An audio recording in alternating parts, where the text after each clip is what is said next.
Hello everyone, welcome back to the Card Combo Show with me, Chocobilly, where we look at weird and wonderful card combinations in the Final Fantasy TCG. And Opus 19 is finally here from Nightmares, and it's got some strange cards in it. I will be perfectly honest, it's one of the most underwhelming sets for a while. But that's not due to the fact that there's no good cards in there. There's just a lot of cards there with standard useful effects. There aren't too many janky cards on top, but there are a few of which I will be looking at today. So the cards I will be looking at today are Emperor FFL, Relm, Barret, Evrae, and Ace. So first up we have Emperor FFL, who is a 5-cost 9k lightning forward with the only text he's got is his S ability, Black Box, which is just an S and a dull. Reveal the top card of your deck. If it is a forward, deal 8,000 damage to all the forwards your opponent controls. If it's a backup, dull and freeze all the characters your opponent controls. And if it is a summon or monster, draw 4 cards. So all of those are pretty significant effects. Now I would argue that dealing 8,000 damage to all the forwards your opponent controls is probably the worst, just due to the fact that your opponent has to have a lot of forwards for it to be worth it. 8,000 damage isn't enough to kill a lot of forwards that are played these days. And yeah, but obviously forwards will generally make up the bulk of your deck, so that is going to be the one that you're most likely to hit. I don't know if I'd say that dulling and freezing all characters is the best effect. It feels like it, but drawing 4 cards is also pretty good as well, especially in mono lightning. But yeah, some of the things I like to want to work with him anyway is Rubel Ekbel. So at the beginning of your main phase 1, during each of your turns, choose one backup in your break zone, add it to your hand. There is an Emperor FFL backup, so really that's all this combo is about, is just being able to constantly keep on replaying Emperor FFL's effect. Obviously, every single time the effect might change, because it might be a forward the first time, backup the next, but let's be perfectly honest here, the chances are your opponent isn't going to let you keep on doing this. As soon as they can break either Rubel or the Emperor, they're going to. Chadley, so again, being able to just recast the Emperor's S, so discard, obviously use the effect, and then the following turn, Chadley get the Emperor effect back, do it again. And yeah, if your opponents are nice, they're going to make sure to lock Chadley down, and probably the Emperor as well. Glaive, so being able to give all your FFL forwards plus 1,000 and Brave, so use the Emperor and attack with him, then use his S ability, so you're then also getting damage through as well as the additional effect. Now obviously if you draw 4 cards, your opponent can still block, but still the Emperor is then at least a 10k forward. Seymour. Play Seymour onto the field, put a summon on top of your deck, and then use Emperor's effect to then draw yourself 4 cards, which obviously would include the summon you revealed. There are a few different ways you can put summons on top of your deck. There's probably a few ways you can put forwards on the top of your deck as well, but summon feels like the most reliable. Putting a backup on top of your deck, I don't think there's really a way, aside from making a backup into a forward and then putting it on top, which doesn't feel great, to be perfectly honest. So yeah, Seymour or Ephemeral Summoner to put a summon on top of your deck, then use Emperor's effect to then draw yourself 4 cards. Right, next up we have Relm. I'm pretty sure everyone's heard about this card already, but it's a 2 CP 5k Ice Water forward. When Relm enters the field, select one of the 2 following actions. Choose one monster in your opponent's break zone, play it onto your field. Or during this turn, if your next summon is of cost 4 or less, cast from your hand, put from the field into the break zone, remove it from the game instead, then cast it again without paying the cost. First ability is kind of funny, might be interesting, but really everyone plays this card for that second ability, and what an ability it is. To be able to recast just a 4-cost summon. There are so many good summons or 4 or less in this game. In fact, most of them I would argue are best in 4 or less. So yeah, and not to mention it's also in water, so it means you've got the likes of Yuna to be able to reduce the cost of these cards. So yeah, lots of good stuff. So things it pairs well with. Leviathan, also from Opus 19. Now, arguably, this actually pairs better without Yuna on your backup line, because if a water forward has entered the field this turn, the cost required to cast Leviathan is reduced by 3. However, if you control Yuna, it then means that Leviathan can be reduced by 1, but cannot become 0. So therefore, Leviathan will always cost you 1, despite the fact that you're casting Relm. So let's forget Yuna for a second. You play Relm onto the field, you can then immediately cast Leviathan for free, and then you cast it again for free. And your opponent cannot play the 2 forwards that you've just bounced back to their hand until their turn after next. So yeah, that's pretty significant. If your opponent's got 2 forwards that you don't want to be there, you can get rid of them for at least the next turn completely. That's pretty good. So yeah, Relm, Leviathan then becomes free, cast it again. Similar sort of thing with Shiva as well. Less good because the forwards stay on the field, obviously, but if they have annoying entry effects, then at least this keeps them there and keeps them locked down. So you play a Relm onto the field, you then cast Shiva for free to dull and freeze a forward, you get to draw a card, and then you get to do that again. So you get 2 cards to hand, which isn't too bad. And yeah, you get to choose a forward opponent controls, or 2 forwards opponent controls, dull and freeze them. Obviously, this is less good if your opponent has a lightning rod like Auron, because it means that's the only forward that gets frozen as well. Lich. Ice now has a board wipe of sorts anyway. You need to have Relm and Lich. But ultimately, yeah, you play Relm onto the field, you then cast Lich, cast it again. You get to deal half of all your forward's opponent's damage, rounded up. Salamander. Similar sort of thing as well. You cast Salamander even without removing fire cards from your break zone. Deal 5k, and then deal 5k again. Now, obviously, you are required to be in, well, either some sort of multi-element where you can cast summons without having to pay the right element, or you're probably in fire water with an ice generating fire backup, or, you know, there's loads of different ways you can do it. Ultimately, yeah, it's not the hardest thing to be able to cast Salamander using ice water as well. But yeah, 10k to the board. Leviathan, this is a weird one. So you get to draw 4 cards and put 2 cards to the top or bottom of your deck. That's actually, I think, is pretty good, especially if you have Yuna on the field for this one. So you pay 2 for this Leviathan to then draw 4 cards and put 2. Now, obviously, you can't do both simultaneously. You can't draw 4, then draw 2, then draw 2, look at them, and then put them wherever you want. You have to draw 2, put 1 either at the top or the bottom. Now, if you put it at the top, obviously, that's then going to be in the next draw. But if you want to keep those cards in hand, maybe that's a good way of cycling it anyway. But yeah, either way, it's a bit strange to do that. If there's a card you don't want in your hand, put it at the bottom. And then you draw it again and put another card either to the top or bottom. So ultimately you get a couple of cards to hand, which isn't the worst. Amaterasu. Now, this is a strange one, admittedly, but the idea here is that you cast Relm onto the field, you then go to combat, or go to main phase 2, and that triggers one of your opponent's auto abilities. Now, this is more just counteracting any summon cancelling your opponent might have. So if they've got something like Lail on the field, for example, you play Relm onto the field, you go to combat, and let's say they've got Soul. That triggers on both players' attack phases, so then you go to Amaterasu that. Even if they Lail it, you get to cast the Amaterasu again a second time. And this all happens on the same stack, so it means that the auto ability will still be there, so you can then, ultimately make sure, unless your opponent can cancel the summon twice, which ultimately they could do if they've got something like Jekt, the 5 CP Water Jekt, because they can cancel all summons, actions, and specials on the ability. But either way, yeah, double cast on Amaterasu. Glacier Labellus. So the idea behind this, obviously, is that you've got a multitude of different options for you to choose from.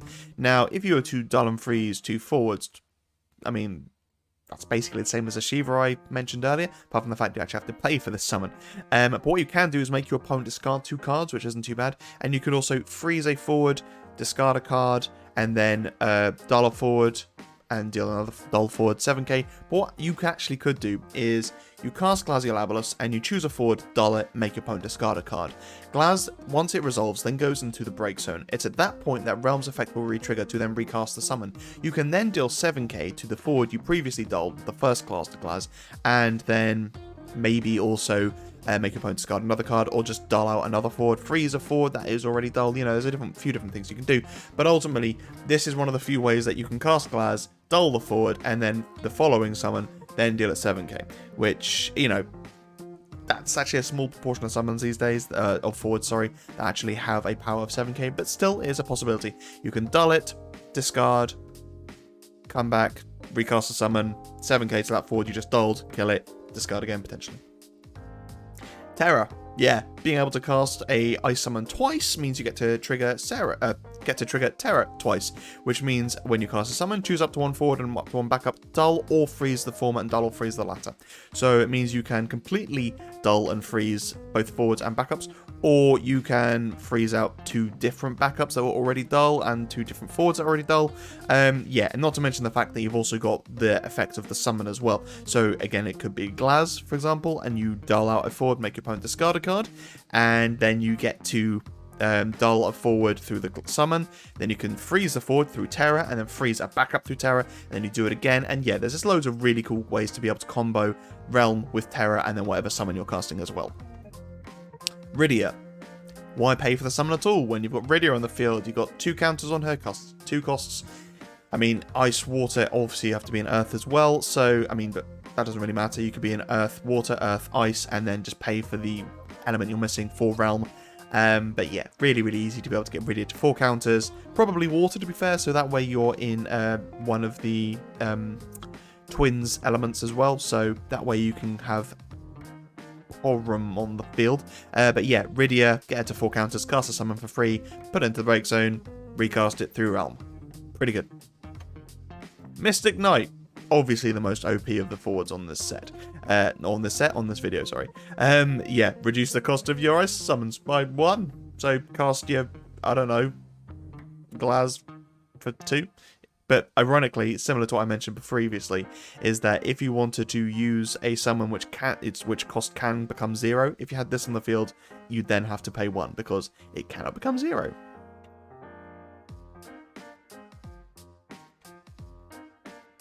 Right, next up we have Barret. So a 4-cost 8k Earth forward with the text, when you cast a multi-element card, deal 4,000 damage to all the forwards your opponent controls.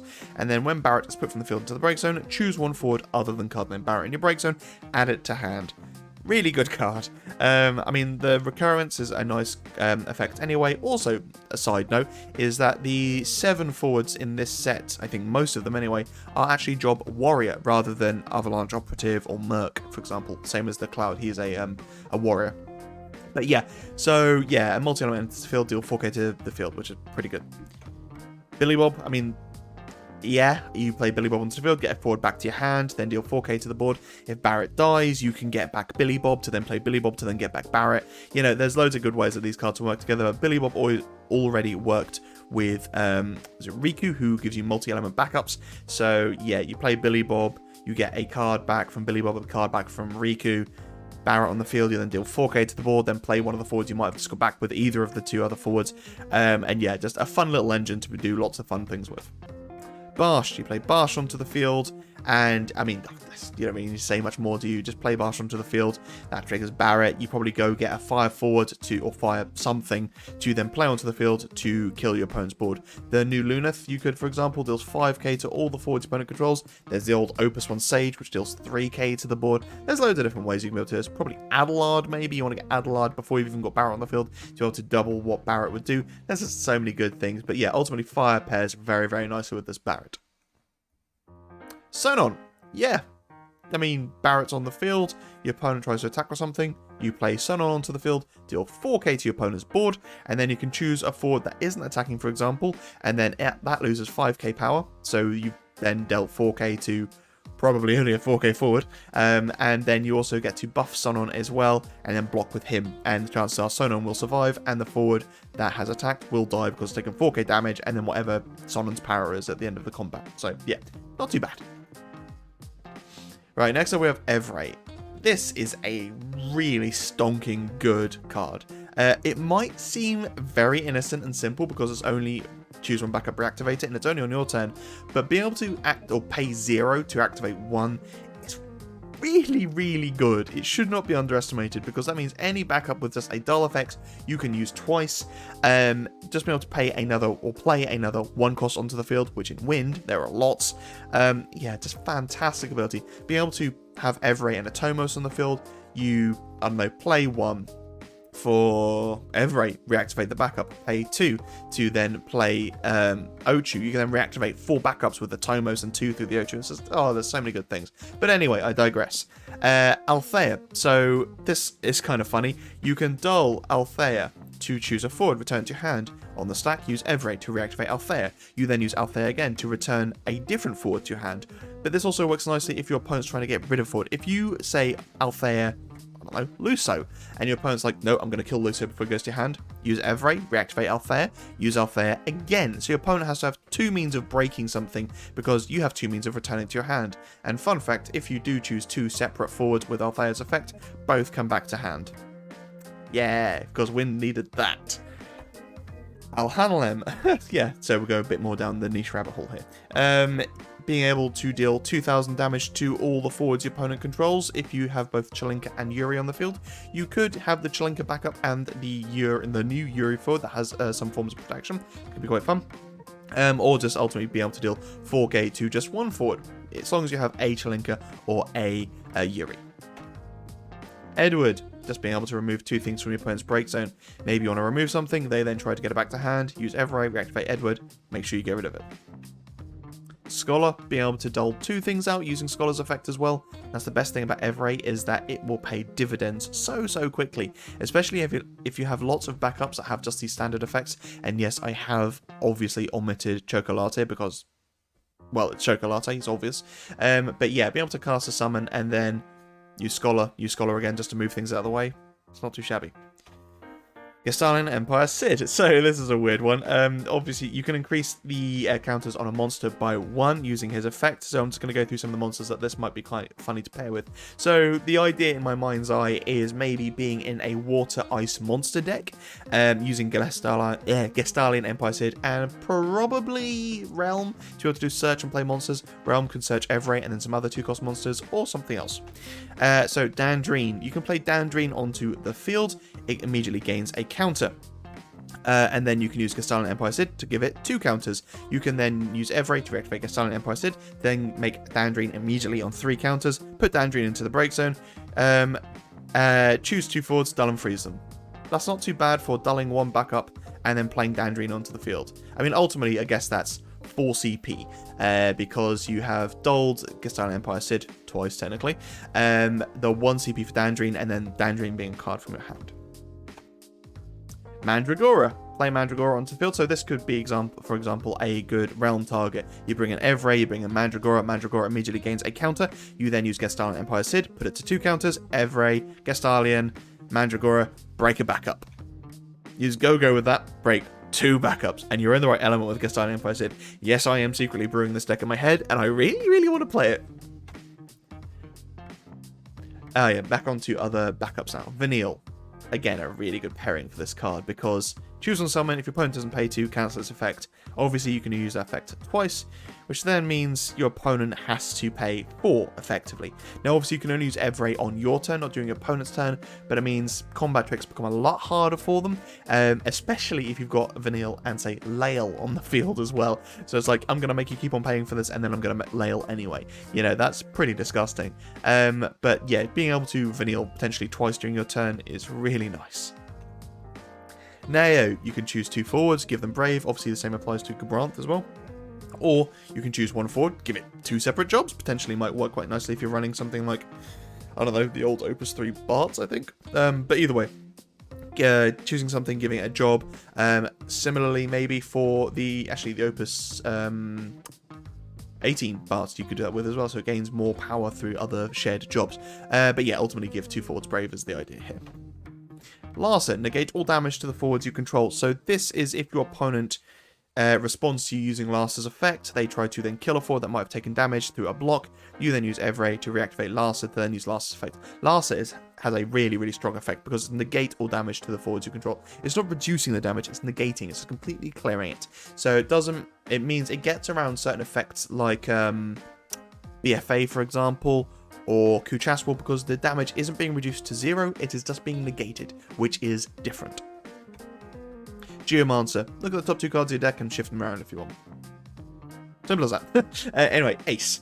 So when Ace enters the field, if you don't remove 5 fire cards from your break zone from the game, put Ace into the break zone. When Ace attacks, choose from 40 opponent controls, deal it 10,000 damage. And then his S is just an S. He gains Brave and can attack twice on the same turn. He's a 1 CP, 9k, fire forward.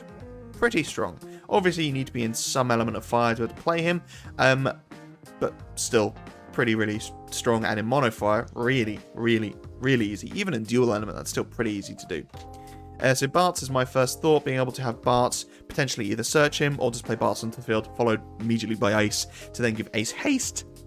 Whew, that's pretty strong. Now, obviously, Ace is kind of fragile in so much as that he is only a 1 CP forward, and there are lots of really simple break effects to get rid of 1-cost forwards.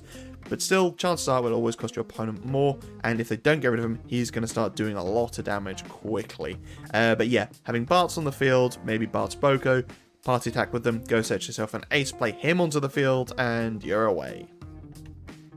Zombie, just a nice another target for ace to be able to come onto the, another nice target for zombie to be able to get for ace. Often you find with a zombie he's just going for 1-cost forwards because they are 1-cost forwards and they aren't actually that amazing. Obviously there's quite a few strong ones now with the likes of Zezat and Lightning, but now we've got something like ace. So yeah, just another nice forward for him to grab.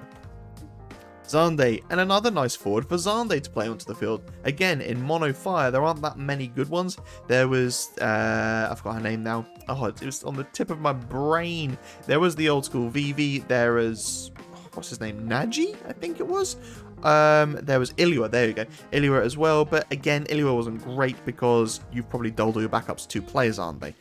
So yeah, in mono fire, which is the sort of deck you're playing Zande in, to have to bring out Ace onto the field, that's not too bad.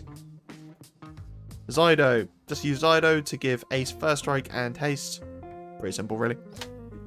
9. Playing Ace onto the field to then immediately dull him for 9 if you don't have a means of giving Ace haste anyway. But yeah, just paying 1 CP for a forward and then dulling that 1 CP forward to then play 9 onto the field, along with obviously dulling another Lightning Class 0 Cadet forward. Bring 9 onto the field. Yeah, just nice and simple. Kill for something, probably. Sync, again, another cheap way of hitting sinks, or sank, sorry, prerequisite to get to 7 class 0 cadets. So when she attacks, she gains brave, and choose one character opponent controls, break it. That, alongside Ace's attack as well, could be disgusting. So yeah, I'm looking forward to seeing this deck doing the rounds. And there we go, folks, we are all done for this episode. What do you guys think about Opus 19? There's some really cool cards, but there seem to be a big disparity between the really cool ones and the really alright ones. I really, in pre-release, really enjoyed the new Crystal Chronicle forwards. They did quite a lot of work, especially the new Thief, which I realize isn't a Crystal Chronicle forward, but similar sort of effect. Pay multi-element, get an additional effect. That was really good, but the problem is with those cards is that they tend to have to be in one of 3 elements. Earth, because multi-element. Wind, because Philo is really the only other way to generate an actual new element within that element. Or probably Ice, because Ice is the easiest way to be able to search yourself for Moogle, which can generate different elements. So, yeah. But ultimately, they are still decent cards, but they just probably won't see much play outside of Limited. So, yeah, there is that. But yeah, let me know what you guys think, and until next time, stay safe, be lucky, see you in the next video. Bye!